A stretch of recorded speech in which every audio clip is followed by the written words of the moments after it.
Welcome back to this session of the Hindu newspaper analysis. Today we will discuss mainly four issues which have national and international importance for UPSC civil services examination. The first issue is on living relationship in Uttarakhand. In this article, we will discuss about various provisions of uniform civil code as well as living relationship. The second issue is related to legal provisions of citizenship in USA and in India. And the third issue is how much in subsidy do fossil fuel receive? And the fourth issue is related to deep sea. So let's discuss the issue in detail. Recently, Uttarakhand government implemented Uniform Civil Code in Uttarakhand, in which various provisions related to live-in relationship are mandatory.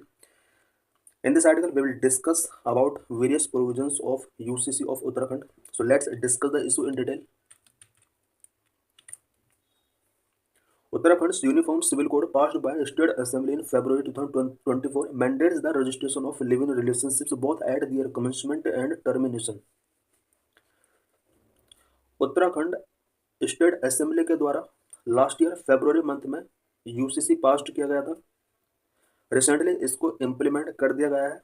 इसके अंदर live in relationship के registration से related various provisions किए गए हैं।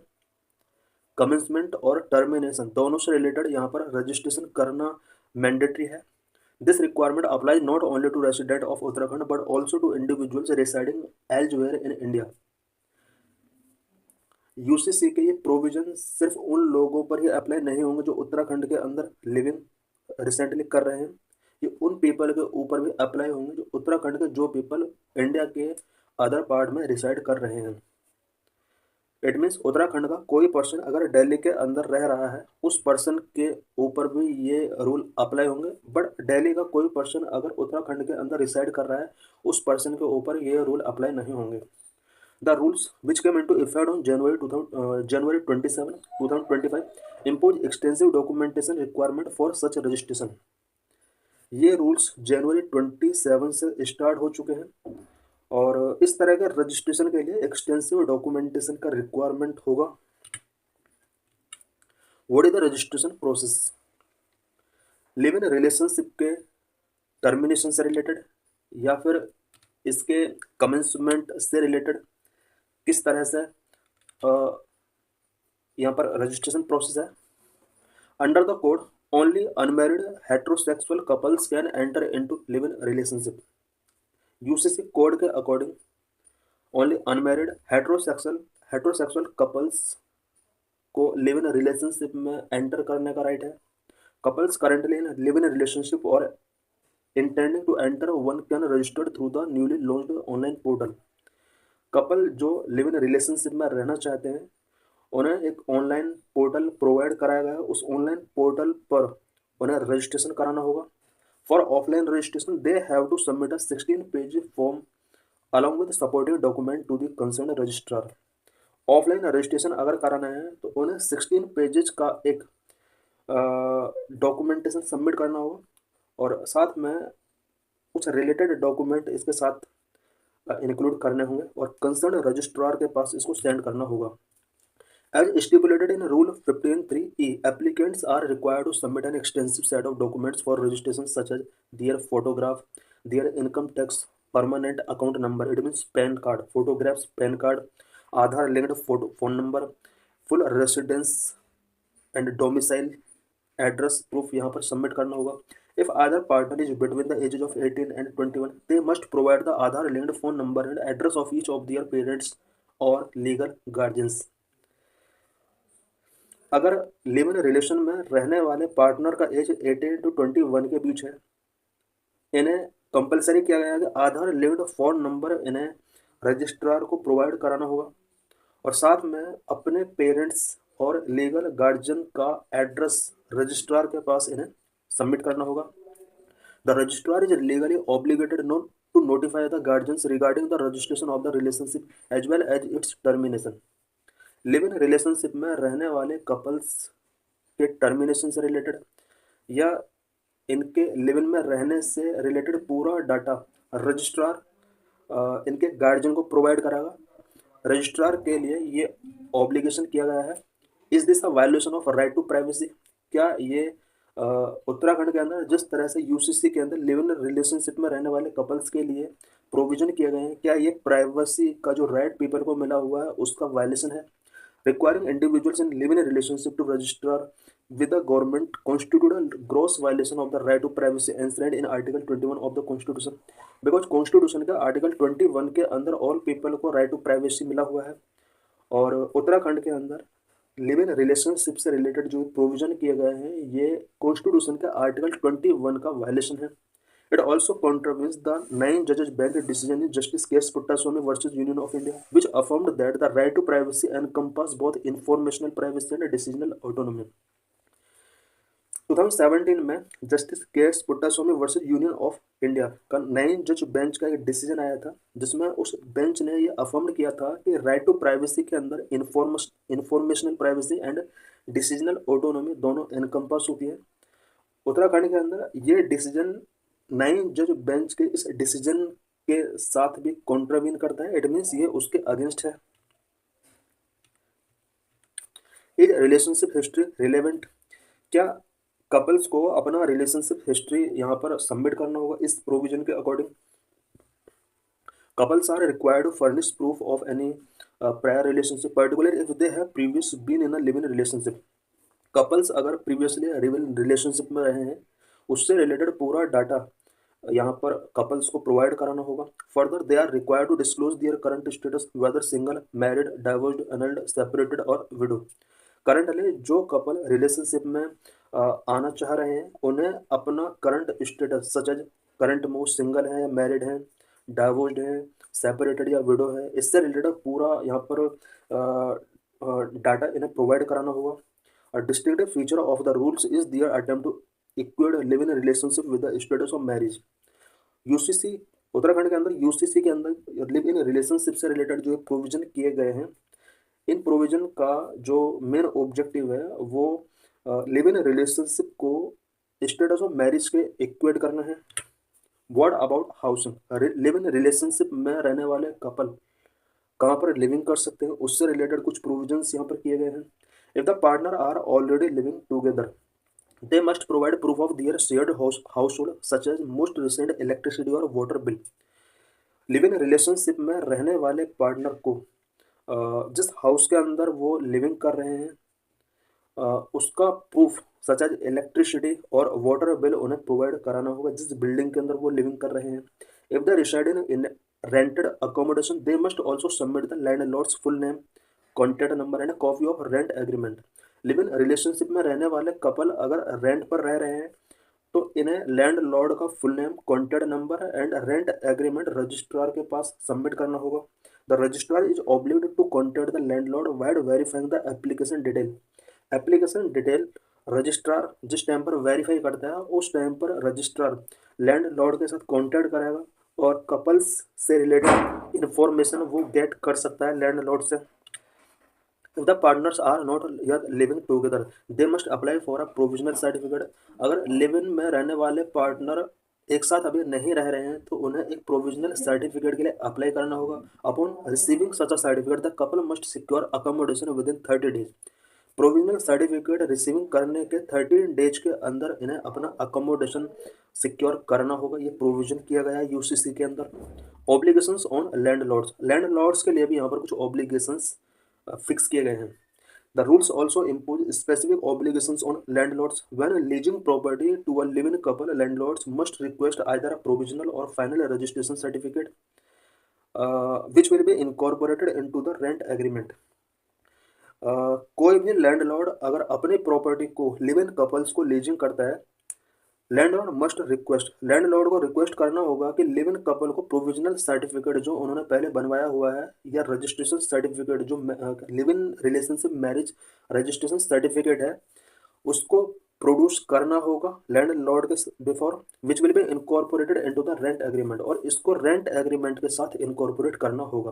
Failure to comply with will result in a penalty. अगर landlord fail होते हैं इसको करने में तो it means live in couples है ये डॉक्यूमेंट टेकिंग करने में अगर लैंडलॉर्ड सक्सेस नहीं होते हैं तो उनके अगेंस्ट यहाँ पर पेनल्टी का प्रोविजन किया गया है। Will there be penalties? क्या पेनल्टीज का इसमें प्रोविजन क्या गया है, failure to register or live in relationship within a month में result in both civil and criminal penalties. Live in relationship को रजिस्टर करने में अगर कपल्स फेल होते हैं या फिर वो नहीं कर पाते हैं 1 मंथ के अंदर, तो इसकी वजह से सिविल एंड क्रिमिनल पेनल्टीज इनके अगेंस्ट इम्पोज की जा सकती है। Upon conviction a magistrate may impose a jail term of up to 3 months, a fine of up to ₹10,000 और बोथ। कॉन्विक्शन के केस में मजिस्ट्रेट इनके अगेंस्ट 3 मंथ का जेल टर्म, ₹10,000 का फाइन और बोथ यहाँ पर इम्पोज कर सकता है। प्रोवाइडिंग फॉल्स इन्फॉर्मेशन और concealing detail carries strict penalty, imprisonment of up to 3 months, a fine of up to ₹25,000 और बोथ। लिव इन रिलेशनशिप में रहने वाले कपल अगर फॉल्स इन्फॉर्मेशन प्रोवाइड करते हैं तो इसके अगेंस्ट जो पेनल्टीज है वो ज़्यादा है। 3 मंथ का यहाँ पर जेल हो सकता है और अबाउट ₹25,000 तक का यहाँ पर फाइन और बहुत यहाँ पर फिक्स किया गया है पेनल्टी के तौर पे। Under the rules the registrar is empowered to conduct a summary inquiry to verify the authenticity of submitted document and ensure that the relationship was not established through coercion, undue influence, misrepresentation और fraud। जितना भी documentation live in couples के द्वारा submit किया जाएगा, registrar को ये empower किया गया है कि इससे रिलेटेड इंक्वायरी वो करेगा और वेरीफाई करेगा कि सबमिटेड डॉक्यूमेंट की ऑथेंटिसिटी राइट है या नहीं है। और इसके बाद रजिस्ट्रार ये इंश्योर करेगा कि जो रिलेशनशिप है वो relationship coercion, undue influence, misrepresentation और फ्रॉड लेवल पर कंडक्ट नहीं हुआ है। What have expert said, experts का क्या कहना है या लिव इन रिलेशनशिप के बिफोर क्या क्या चैलेंजेस अभी हैं। Disclosure of personal data by third party, the rules allow third party disclosures of personal data without sufficient safeguard. Without sufficient safeguard live in couple का पर्सनल डाटा थर्ड पार्टी तक यहाँ पर पहुँच रहा है, इसका मिसयूज हो सकता है। This will lead to large scale social surveillance of relationship का यहाँ पर लार्ज स्केल सोशल सर्विलेंस यहाँ पर हो सकता है, which appear to be the intended consequence of the legislation. No penalties for third party जो कि डाटा का मिसयूज कर सकते हैं उनके अगेंस्ट किसी भी टाइप का यहाँ पर पेनल्टी का प्रोविजन नहीं किया गया है। There are no penalties for third parties in cases of data leak. Data leak अगर होता है कपल्स का तो थर्ड पार्टीज के अगेंस्ट यहाँ पर पेनल्टी का प्रोविजन नहीं किया गया है। This is likely to disproportionately affect interfaith and intercaste couple. इसकी वजह से इंटरफेथ या इंटरकास्ट कपल्स का जो प्रिंसिपल है इंडिया के अंदर वो डिस्प्रोपोर्शनेटली अफेक्ट हो। In this article, we will discuss about what are various methods of acquiring citizenship in USA and in India. Recently, Donald Trump take a stupid decision related to citizenship. Why Indians are worried about this executive order? So let's discuss the issue in detail. US President Donald Trump issued an executive order stating that US citizenship will be granted in the future only to children with parents holding US citizenship or a US green card. Recently Donald Trump ने एक executive order issue किया है जिसके अंदर ये provision किया गया है कि अब यूएस में बोर्न करने वाले चिल्ड्रन को सिटीजनशिप तभी मिल सकती है जब उनके पेरेंट्स के पास यूएस की सिटीजनशिप होगी या उनके पेरेंट्स के पास यूएस ग्रीन कार्ड होगा। अदर चिल्ड्रन को यहाँ पर सिटीजनशिप गिवन नहीं किया जाएगा। What is citizenship? Citizenship is defined as full and equal membership of a country. किसी भी कंट्री कि अगर किसी पर्सन को सिटीजनशिप मिल जाती है तो इसका मीनिंग है कि उस पर्सन को उस कंट्री का फुल एंड इक्वल मेंबरशिप मिल चुका है। In other words of Hannah Arendt, citizenship is the right to have right. Citizenship को हम कह सकते हैं कि ये राइट टू हैव राइट्स यानी राइट पाने के लिए राइट का प्रोविजन है। What are the legal principles? Citizenship से रिलेटेड लीगल प्रोविजंस क्या क्या है? There are two important legal system based on which citizenship is acquired in various countries. Various countries के अंदर सिटीजनशिप एक्वायर करने के लिए टू इम्पोर्टेंट लीगल सिस्टम्स होते हैं। Number 1 just soil which means right of soil. कोई भी person अगर किसी भी कंट्री के सॉइल पर बॉर्न होता है उस बेस पर अगर सिटीजनशिप गिवन किया जाता है तो इसको जस्ट सोली कहा जाता है। अंडर दिस प्रिंसिपल सेकंड इसमें हम देख लेते हैं पहले। नंबर 2 है jus sanguinis which means right of blood. किसी भी पर्सन को अगर इसलिए सिटीजनशिप दिया जाता है किसी कंट्री का कि उसके पेरेंट्स के साथ उसका ब्लड रिलेशनशिप है या उसके पेरेंट को सिटीजनशिप मिला हुआ है, तो इस सिस्टम को जस्ट सैंग्विनिस बोला जाता है।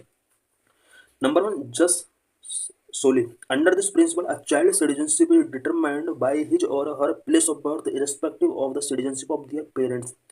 किसी भी चाइल्ड को सिटीजनशिप अगर उसके बर्थ प्लेस के बेस पर दिया जाता है, उसके पेरेंट्स का सिटीजनशिप चाहे किसी भी कंट्री का है, इस बेस पर चाइल्ड को सिटीजनशिप गिवन करने के प्रोसेस को जस्ट सोली प्रोविजन कहा जाता है। अमेरिका के अंदर अगर कोई बेबी बॉर्न हुआ है अमेरिका सॉइल पर, बट उसके पेरेंट्स अगर इंडियन हैं, तो उस बेबी को ऑटोमेटिक अमेरिका का सिटीजनशिप मिल सकता था, बट अब ऐसा प्रोविजन नहीं है। Many North American and Latin American countries like Canada, Mexico, Brazil, Argentina etcetera follow this principle by granting citizenship for children born within their country. मैंने North American and Latin American countries such as Canada, Mexico, Brazil, Argentina, in countries के अंदर jus soli principal का use किया जाता है babies को citizenship given करने के लिए। Jus sanguinis which means right of blood. Under this principle, a child citizenship is determined by the citizenship of parents.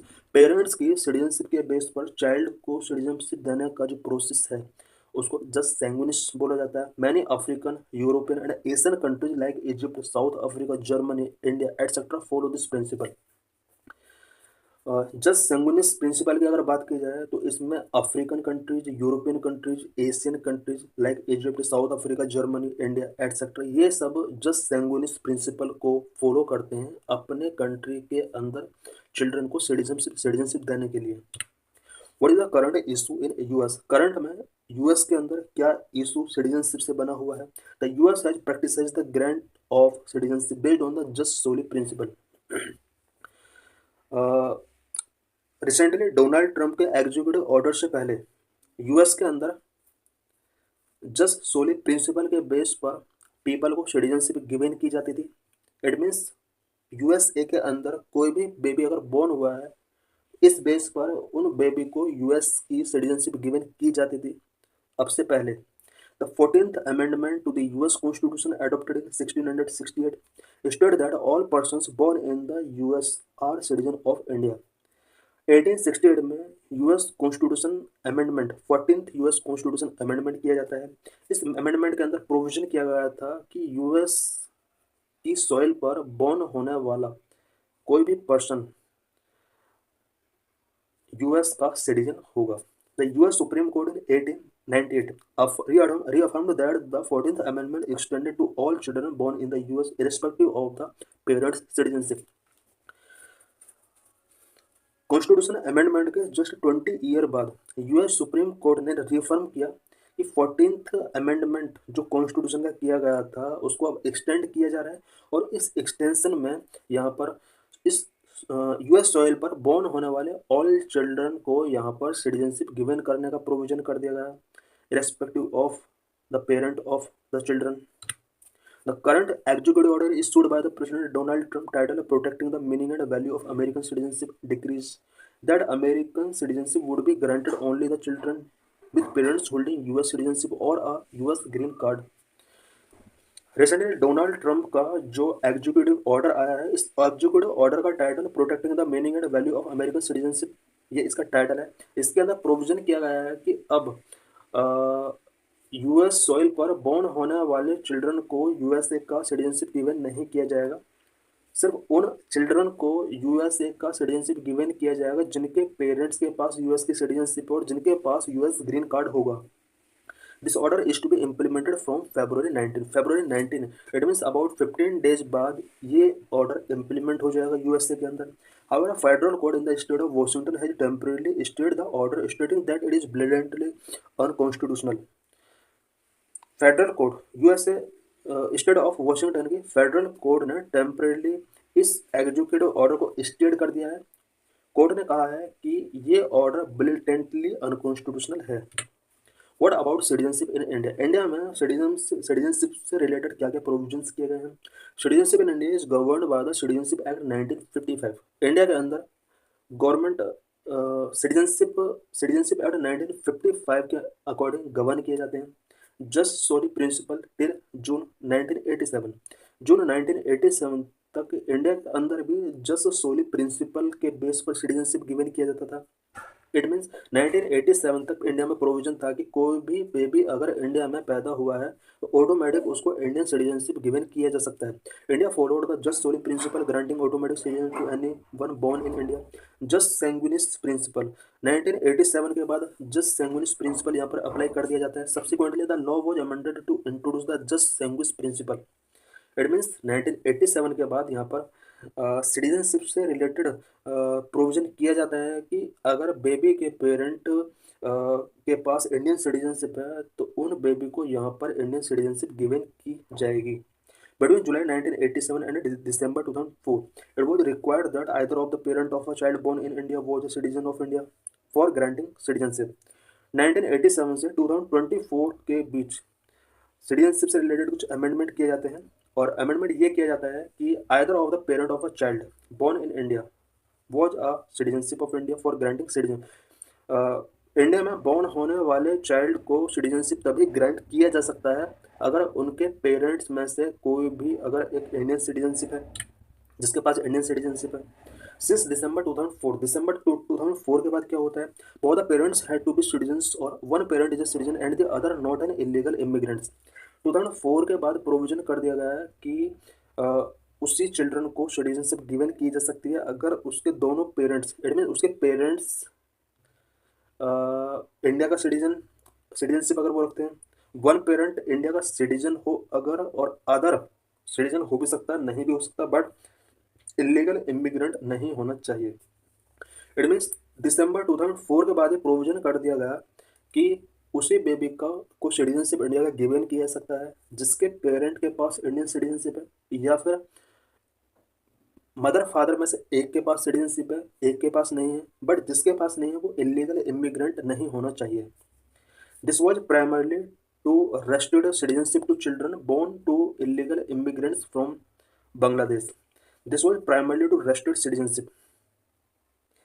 दिसंबर 2004 के बाद जो प्रोविजन किया गया है ये मैंने इसलिए किया गया था ताकि बांग्लादेश से इलीगल इमिग्रेंट्स के थ्रू बोर्न होने वाले चिल्ड्रन की सिटीजनशिप को रेस्ट्रिक्ट किया जा सके। The citizenship amendment act 2019 CAA provides accelerated citizenship to Hindus, Christian, Sikh, Jains, Buddhist, and Parsis from neighboring countries of Pakistan, Afghanistan, and Bangladesh who have entered India before December 31, 2014। Citizenship amendment act 2019 के अंदर ये provision किया गया कि India के 3 countries Pakistan, Afghanistan और बांग्लादेश से आने वाले Hindu, Christian, Sikh, Jain, Buddhist and Parsis जो कि दिसंबर 31, 2014 के बिफोर इंडिया में एंट्री इन्होंने किया है, उन्हें इंडिया का ऑटोमेटिक सिटीजनशिप यहाँ पर प्रोवाइड कर दी जाएगी। Is CAA is against the basic structure of secularism. क्या सिटीजनशिप अमेंडमेंट एक्ट सेक्युलरिज्म के बेसिक स्ट्रक्चर के अगेंस्ट है? Critics argue that CAA is against the basic structure of secularism under the Indian Constitution because Indian Constitution के अंदर secularism का principal mention है और critics का कहना है कि CAA कहीं ना कहीं सेक्युलरिज्म के अगेंस्ट है। India had differentiated on the basis of religion by excluding Muslims for grant of accelerated citizenship for the first time through CAA 2019। Indian government ने सिटीजनशिप अमेंडमेंट एक्ट 2019 के अंदर रिलीजन बेस्ड पर यहाँ पर differentiate किया है और बिकॉज इस CAA के प्रोविजन के अंडर मुस्लिम्स पीपल के लिए यहाँ पर सिटीजनशिप गिवन नहीं किया गया है, बट 3 कंट्रीज के 6 कम्युनिटीज के पीपल को यहाँ पर सिटीजनशिप गिवन किया जा रहा है। इस बेस पर कहा जा सकता है कि इंडिया में सेक्युलरिज्म के प्रिंसिपल का वायलेशन किया गया है जो कि कॉन्स्टिट्यूशन के अंदर इंसरेंट है। The supreme court will decide on the constitutional validity of this law. CAA का कॉन्स्टिट्यूशनल वैलिडिटी के लिए सुप्रीम कोर्ट ने अभी डिसीजन नहीं लिया है, बट इन फ्यूचर इससे रिलेटेड डिसीजन सुप्रीम कोर्ट को आ जाएगा। What is government argument on CAA citizenship amendment act से रिलेटेड गवर्नमेंट का क्या आर्गूमेंट रहा है? The argument made by the government is that it is only to grant accelerated citizenship to the religious minorities of these three neighboring countries who have migrated to India owing to religious persecution in these countries and hence not discriminatory। Government का कहना है कि जिन six community के people को India में citizenship given करने का provision किया गया है, ये community in three neighbouring countries में, इट मीन्स पाकिस्तान, अफगानिस्तान, बांग्लादेश के अंदर माइनॉरिटी कम्युनिटीज हैं।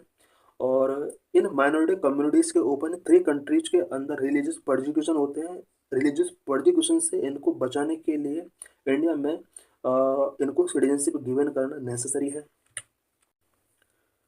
Why there is a need to end fossil fuel subsidies? How much fossil fuel subsidies in various countries of the world? So let's discuss the issue in detail. What is issue? If we want to tackle climate change, we need to move away from fossil fuel to low carbon energy sources. अगर हम climate change से tackle करना चाहते हैं तो हमें fossil fuel से लो carbon energy sources की तरफ ट्रांजिशन करना होगा। This transition is a lot easier if low carbon energy sources are cheaper than fossil fuels. ये ट्रांजिशन तभी पॉसिबल है जब low carbon energy sources fossil fuel sources के कंपेयर में चीपर होंगे। वर्ल्ड के अंदर आज यही चैलेंज है कि लो कार्बन एनर्जी सोर्सेस आज काफ़ी कॉस्टली हैं, जिसकी वजह से ज़्यादातर कंट्रीज इन्हें अडॉप्ट नहीं कर पा रहे हैं। However fossil fuels are often subsidise reducing the short term economic incentives to switch. Fossil fuel के लिए ज़्यादातर कंट्रीज के अंदर सब्सिडीज गवर्नमेंट के द्वारा प्रोवाइड कराई जाती हैं, जिसकी वजह से short term economic incentives to switch low carbon energy, यानी लो कार्बन एनर्जी की तरफ ट्रांजिशन करने के लिए गवर्नमेंट इनिशिएटिव टेकिंग नहीं कर पा रहे हैं, पीपल अपना एफर्ट नहीं कर पा रहे हैं, बिकॉज पीपल को यहाँ पर गवर्नमेंट की तरफ से फॉसिल फ्यूल्स के लिए सब्सिडीज प्रोवाइड कराई जा रही हैं। Let's start with explained subsidies. कितना सब्सिडीज गवर्नमेंट के द्वारा पीपल को गिवन किया जाता है? Government payments to make fossil fuels cheaper. Fossil fuels को चीपर करने के लिए गवर्नमेंट पेमेंट करती है as a subsidy, production subsidy. These payments go towards fossil fuel producers so that the extraction and refining cost is lower। Fossil fuel producers के लिए government subsidies provide करती हैं so that fossil fuel producers के लिए extraction and refining cost lower हो सके। Consumption subsidies, this subsidies go to consumer so they can buy fossil fuels cheaper than the market price. Consumers के लिए भी subsidy यहाँ पर प्रोवाइड कराया जाता है so that consumers fossil fuel को चीपर रेट पर रादर देन मार्केट प्राइस वो बाय कर सके। इंडिया के अंदर देख सकते हैं जिस तरह से पहले पीपल को केरोसिन ऑयल प्रोवाइड कराया जाता था, इंडियन गवर्नमेंट केरोसिन ऑयल को प्रोड्यूस करने वाली कंपनीज को भी सब्सिडीज प्रोवाइड कर देती हैं, और जितने भी consumer kerosene oil ration shop के थ्रू उन्हें मिला करता था, उस पर भी कंज्यूमर को यहाँ पर सब्सिडी गिवन की जाती थी। Global explicit subsidies for fossil fuel amounted to around $1.5 trillion in 2022, that is equivalent to the entire GDP of countries like Russia और ऑस्ट्रेलिया। ग्लोबल सब्सिडी की अगर बात की जाए फॉसिल फ्यूल पर 2022 में ओवरऑल $1.5 ट्रिलियन का सब्सिडी गवर्नमेंट के द्वारा कस्टमर्स एंड प्रोड्यूसर्स को प्रोवाइड कराया गया। 1.5 ट्रिलियन जो कि रशिया और ऑस्ट्रेलिया जैसे कंट्रीज की जीडीपी के इक्वल है। Around 80% of the explicit subsidies went to consumers and the rest into fossil fuel production. 1.5 trillion का जो ये सब्सिडीज गवर्नमेंट के द्वारा कंज्यूमर्स या प्रोड्यूसर्स को प्रोवाइड कराया गया है, इनमें से 80% सब्सिडी कंज्यूमर्स के पास पहुंचती है एंड फॉसिल फ्यूल प्रोड्यूसर्स के पास 20% इसका शेयर पहुंचता है। Why global subsidy ramped up in 2022 में ग्लोबल सब्सिडीज रैम्ड अप क्यों हुआ? Because the price of energy spiked due to Russia invasion of Ukraine.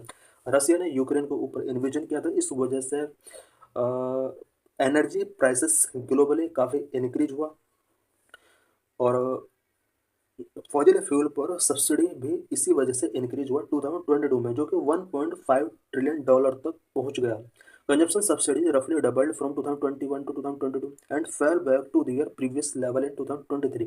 Consumption subsidy 2021 के कंपेयर में 2022 में रफली डबल हो गया था, एंड इसके नेक्स्ट ईयर 2023 में ये फिर से डाउन हुआ। This is graphical representation of global explicit consumption subsidies for fossil fuels between 2010 and 2023. TN means trillion, BN means billion. यहाँ पर हम देख सकते हैं कि पूरे वर्ल्ड में 2010 से लेकर 2023 यानी 10 ईयर्स में ग्लोबली कितना सब्सिडीज यहाँ पर फॉसिल फ्यूल्स पर ऑल कंट्रीज के द्वारा प्रोवाइड कराया गया। 2010 में हम देख सकते हैं पूरे वर्ल्ड के अंदर अबाउट 420 बिलियन डॉलर तक का यहाँ पर सब्सिडी गवर्नमेंट ऑल वर्ल्ड की गवर्नमेंट ने कंज्यूमर्स एंड प्रोड्यूसर्स को प्रोवाइड कराया। 2012 में हम देख सकते हैं 600 बिलियन डॉलर। 2020 में हम देख सकते हैं ये थोड़ा डाउन हुआ। 2022 में हम देख सकते हैं कि fossil fuel consumer and producers के लिए गवर्नमेंट की तरफ से अबाउट 1.18 ट्रिलियन डॉलर का यहाँ पर सब्सिडी गिवन किया गया है, जो कि सबसे ज़्यादा रहा है। In map 2 you can see the level of fossil fuel subsidies given per person कितना फॉसिल फ्यूल सब्सिडी गिवन किया गया। This include production and consumption subsidies and it is shown for 2021 before the energy crisis. इस map हम देख सकते हैं कि पर पर्सन कितना सब्सिडीज किस कंट्री के अंदर गिवन किया गया। हम देख सकते हैं कि सबसे ज़्यादा यहाँ पर सऊदी अरब के अंदर पीपल को फॉसिल फ्यूल्स के लिए गवर्नमेंट की तरफ से सब्सिडी प्रोवाइड कराई जाती है। ऑस्ट्रेलिया है एंड रसिया एंड हम देख सकते हैं यहाँ पर West Asian countries, African countries, इन कंट्रीज के अंदर पीपल को सब्सिडी के तौर पर यहाँ पर बहुत ज़्यादा अमाउंट मिलता है। Major oil producers such as Saudi Arabia, Turkmenistan, Libya and Algeria spend more than $500 per person, sometimes over $1000 to support fossil fuel production. कुछ कंट्री जहाँ पर फॉसिल फ्यूल प्रोडक्शन के लिए गवर्नमेंट की तरफ से बहुत ज़्यादा सब्सिडीज प्रोवाइड कराई जाती हैं, such as Saudi Arabia, Turkmenistan, Libya, Algeria top 4 countries हैं जहाँ पर पर्सन के लिए यहाँ पर $500 तक का सब्सिडी फॉसिल फ्यूल प्रोडक्शन के लिए यहाँ पर प्रोवाइड कराई जाती है। Countries across Europe, north and south America and east Asia typically give less than $100 पर पर्सन को यहाँ पर यानी Europe, north and south America, east Asia, in countries के पीपल के लिए फॉसिल फ्यूल प्रोडक्शन के लिए $100 का सब्सिडी गिवन किया जाता है। अफ्रीका एंड साउथ एशिया के अंदर लेस देन $20 का यहाँ पर सब्सिडी प्रोवाइड कराया जाता है। इंडिया में अगर बात की जाए तो इंडिया में 2021 में $3 का सब्सिडी पर पर्सन को फॉसिल फ्यूल प्रोडक्शन के लिए गिवन किया गया। What is DeepSeek artificial intelligence? In this article, we will discuss about significance of DeepSeek and why it is important for artificial intelligence. So let's discuss the issue in detail. Chinese startup DeepSeek has launched a new artificial intelligence model that compete with the top US models at a much lower cost. Chinese startup DeepSeek ने new artificial intelligence model launch किया है जो कि US के model के compare में काफ़ी lower cost रखता है। DeepSeek company revealed that training its DeepSeek V3 model cost less than $6 million using Nvidia H800 chips. DeepSeek company ने यह रिवील किया है कि डीपसीक V3 मॉडल को ट्रेनिंग करने का कॉस्ट 6 मिलियन से भी कम रहा है। इसके लिए विदिया H800 चिप्स का यूज किया गया। इट मीन्स यूएस मॉडल जितने भी हैं आर्टिफिशियल इंटेलिजेंस से रिलेटेड उसके कंपेयर में डीपसीक V3 मॉडल का जो कॉस्ट रहा है वो काफ़ी लोअर रहा है। DeepSeek artificial assistance is now the top rated free app on Apple's US app store beating ChatGPT। DeepSeek का आर्टिफिशियल इंटेलिजेंस एप्पल के ऐप स्टोर पर टॉप रेटेड है जो कि ChatGPT ओपन AI के ChatGPT के साथ बीटिंग कर रहा है। What is DeepSeek? DeepSeek is a free AI powered chatbot which functions similarly to ChatGPT। DeepSeek एक फ्री आर्टिफिशियल पावर्ड चैटबॉट है जो कि ChatGPT के सिमिलर फंक्शंस करता है। It can perform various task founder of DeepSeek का founder कौन है? DeepSeek founder remains unnamed but is credited with innovating cost efficient AI models using strategic chip stockpiling. DeepSeek का founder जो भी है वो unnamed है अभी तक, बट जो भी है उसने आर्टिफिशियल मॉडल्स के लिए एक innovating cost efficient tool provide कराया है। When was DeepSeek launched? DeepSeek R1 was officially launched in December 2024. December 2024 में इसको लॉन्च किया गया था, यानी रिसेंटली इसको लॉन्च किया गया है। Which funding DeepSeek? DeepSeek के लिए फंडिंग कौन करता है? DeepSeek funding sources remain undisclosed. Funding source अभी इसका अनडिस्क्लोज्ड है। Unique about DeepSeek, DeepSeek excels in reasoning, operate cost efficiently and compete with top artificial intelligence model while avoiding politically sensitive topics. Deep reasonings को एक्सेल्स कर सकता है, cost efficiently operations कर सकता है, टॉप आर्टिफिशियल मॉडल्स के साथ कम्पीट कर सकता है, एंड सबसे इंपॉर्टेंट कैरेक्टर इसका यह है कि पॉलिटिकली सेंसिटिव टॉपिक्स को अवॉइड करता है। Who is the father of artificial intelligence? Artificial intelligence के फादर के रूप में किससे जाना जाता है? John McCarthy is known as the father of artificial intelligence for coining the term artificial intelligence in 1956। जॉन मैककार्थी को आर्टिफिशियल इंटेलिजेंस का फादर माना जाता है बिकॉज इन्होंने 1956 में first time artificial intelligence term given किया था। What are the characteristic of DeepSeek artificial intelligence model? DeepSeek artificial intelligence model के क्या क्या कैरेक्टरिस्टिक्स हैं? Number 1 performance and efficiency, number 2 censorship and limitations, number 3 cost effective AI development, number 4 security challenges and outages. Number of performance and efficiency. DeepSeek's R1 model is as powerful as OpenAI 01, excelling in coding and mathematics. DeepSeek का R1 model एक powerful model है जो कि OpenAI 01 से भी powerful है, और coding and mathematics को ये फास्ट कैलकुलेट कर सकता है। It is a reasoning model that process output incrementally using less memory and reducing operational cost. DeepSeek एक रीजनिंग मॉडल है और इंक्रीमेंटली आउटपुट को ये प्रोसेस करता है, एंड लैर्ज मेमोरी का यूज करके ये ऑपरेशनल कॉस्ट भी इसका काफ़ी रिड्यूस है और काफ़ी लो कॉस्ट में ये मार्केट में अवेलेबल हो सकता है। Censorship and limitations, like other Chinese AI models DeepSeek avoids politically sensitive topics. Chinese AI models जितने भी हैं उन्हीं की तरह डीपसीक भी पॉलिटिकली सेंसिटिव टॉपिक्स को हमेशा अवॉइड करता है। व्हेन आर्ड about the Tiananmen Square massacre, it refuse to provide detail which highlight Chinese government impose censorship. DeepSeek artificial intelligence जो कि चाइना का एक मॉडल है, जब इससे टाइनमैन स्क्वायर मैसेकर के बारे में पूछा गया तो इसने इससे रिलेटेड डिटेल प्रोवाइड करने के लिए रिफ्यूज कर दिया। इससे शो होता है कि चाइना गवर्नमेंट का इसके अंदर सेंसरशिप इम्पोज किया गया है।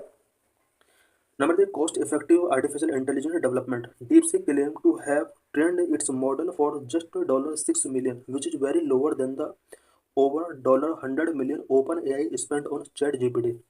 DeepSeek ने क्लेम किया है कि DeepSeek मॉडल को प्रिपेयर करने में अबाउट $6 मिलियन का यहाँ पर कॉस्ट आया है, जो कि OpenAI के ChatGPT 4 के कंपेयर में, जिसके लिए अबाउट $100 मिलियन का कॉस्ट इनकर किया गया था, उसके कंपेयर में काफ़ी लोअर है। The company's founder stockpile NVIDIA A100 chips banned from export to China since 2022, pairing them with cheaper chips to develop the AI। Company के फाउंडर ने NVIDIA A100 चिप्स को यहाँ पर कलेक्ट किया। NVIDIA A100 चिप्स जो कि China में 2022 के अंदर इसका एक्सपोर्टिंग बैन कर दिया गया था, इन चिप्स का चीपर चिप्स के साथ पेयरिंग किया गया और आर्टिफिशियल इंटेलिजेंस टूल यहाँ पर इसने डेवलप किया। Number 4, security challenge and outages. After becoming the most downloaded free app on apples app store, now DeepSeek faced large scale cyber attack forcing temporary registration limit. Because DeepSeek Apple के app store में most downloaded free app बन चुका है, जिसकी वजह से DeepSeek अब large scale cyber attack face कर रहा है। यही वजह है कि टेम्परेरी रजिस्ट्रेशन लिमिट्स यहाँ पर रजिस्ट्रेशन काफ़ी लिमिट कर दिया गया है। The DeepSeek company also experience website outages. DeepSeek company recently कुछ वेबसाइट आउटेजेस भी एक्सपीरियंस कर रही है। Thanks for watching this video.